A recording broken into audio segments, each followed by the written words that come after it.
Alright guys, welcome to the final episode of this mini-series. If you've missed the first episodes, please rewind and watch them. It's kind of important that you watch at least the intro before you catch up into the series, or the episodes. But anyway, this episode is going to be the last one. It covers the gameplay aspect of the game. We're going to go through the least asked for stuff to the most asked for stuff. And without further ado, let's go through. The least asked for thing, and I'm actually surprised that less people didn't ask for this, was a trading area.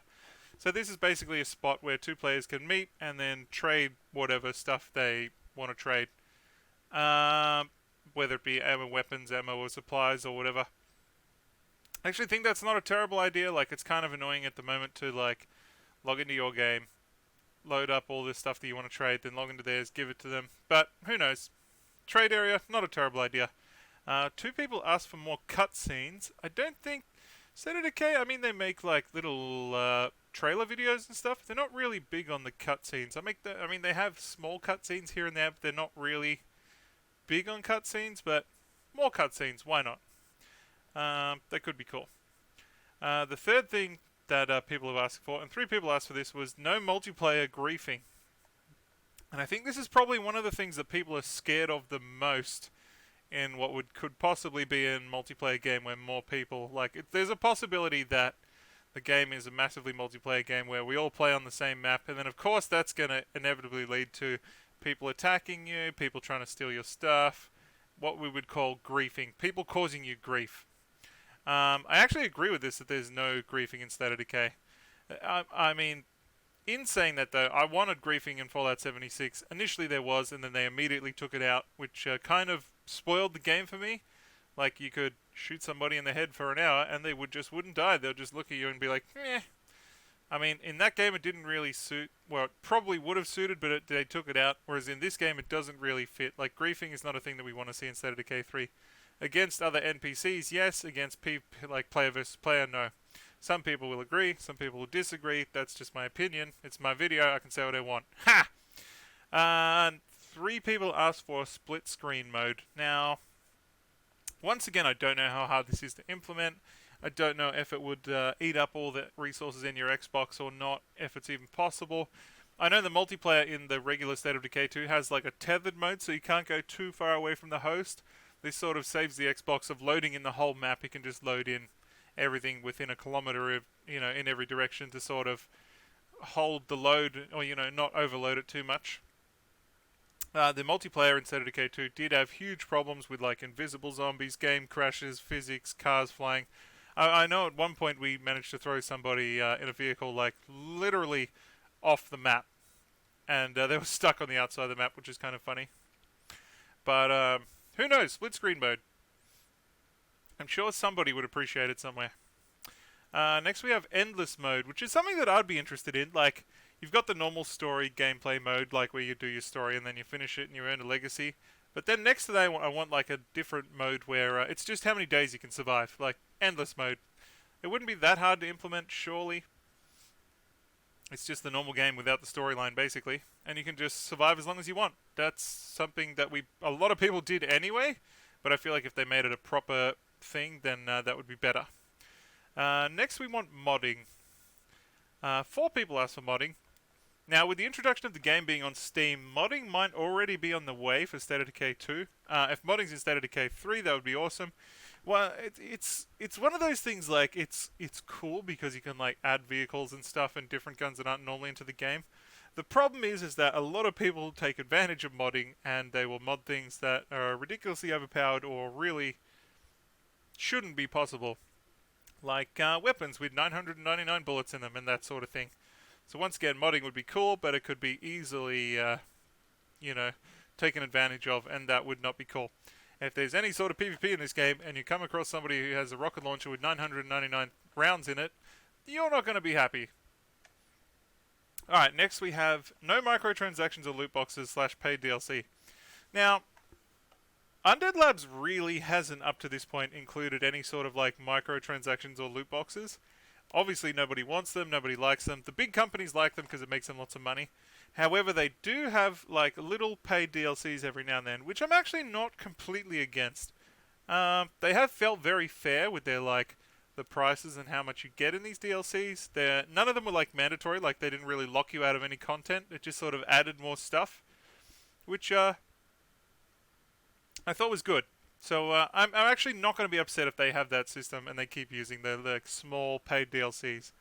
But microtransactions and loot boxes, we definitely don't want that. Next we have a story that includes Network versus Red Talon or Cleo. So that would be very cool. Adding to the story of the game where the Network has a war against the Red Talon or Cleo, or maybe even the Network joins forces with Red Talon to fight Cleo.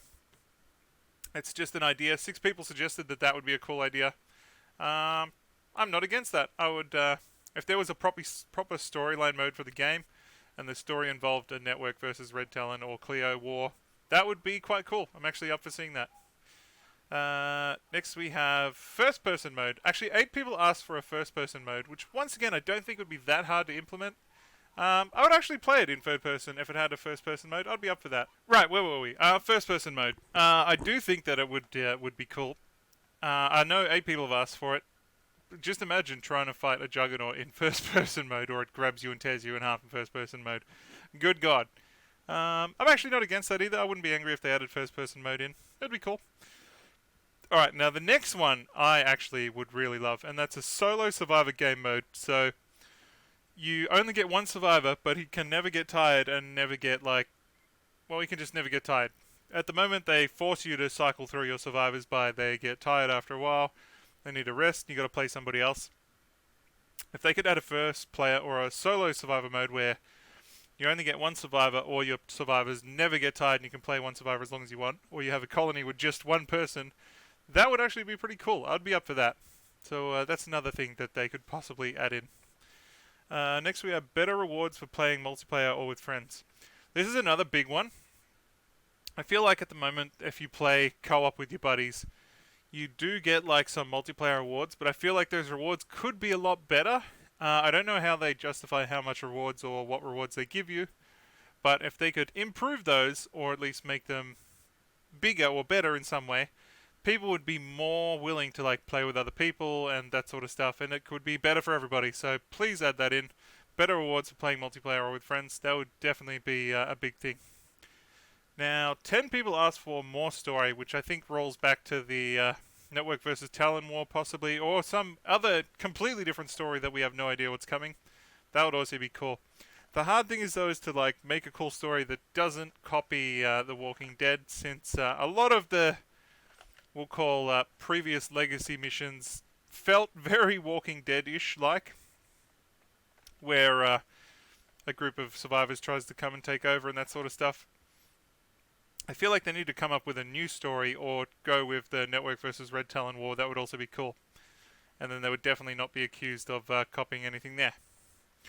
Now, the last thing that we need to talk about, and this is by far the thing that got talked about the most on the comments, out of everything, easily the biggest.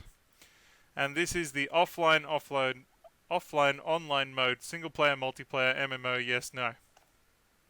Basically, about 60 to 70 people asked, well, they expressed that they would not want it to be online only, and that they would want a single player mode only. And about 30 to 40 people asked that they would be happy with a multiplayer online mode. I think for this game to work, it needs to be exactly the same as the other State of Decay or State of Decay 2 is now. Whereas you get the option, whether you want to play on multiplayer or if you want to play by yourself. The option needs to be there. They can't make it one or the other because they'll piss off one camp or the other camp. You've got to keep them both happy. This game needs to be multiplayer or single player, depending on what you want. Give people the choice. Don't force it one way or the other, because that's going to be a lot of problems. What else? I mean, as I said, so many of those comments said that if there's no single player mode, they're just not going to get the game at all. So people are pretty adamant that the single player mode is a must, but then in saying that, a lot of people also only play State of Decay because they can play with their friends and that sort of stuff. So it's it definitely needs to be both. But anyway, guys, thank you so much for watching my little mini-series on State of Decay 3. I will be tweeting these videos out to the I think it's the director of Undead Labs and Undead Labs themselves to see if we can get some sort of response. Maybe even they'll add the weapon in that we would like them to add in for us, the mighty stealth stick. But anyway, thank you again for watching. Be sure to hit that like, subscribe, and follow. Make sure you check out my Twitch channel. It's down in the description below. That's where all the live streams are now. The live streams do no longer appear on YouTube. If you want to know why, I've made a video. I'll link it somewhere about why everybody's leaving YouTube live streaming. But until then, I'll see you guys on the live stream. Thank you again so much for watching. Make sure you leave your comments and opinions down below. I will read all 720 of them. If you see the like button hit from me, then you know I've read it. So once again, thank you so much for watching, and I will be making another video if we get some sort of response from Undead Labs. So stay tuned for that. But until then, guys, thank you again for watching. I'm the Mighty Miguel. You're watching the Mighty Gaming channel. Go crush some zombie heads for me. Till then, peace. See ya. Bye.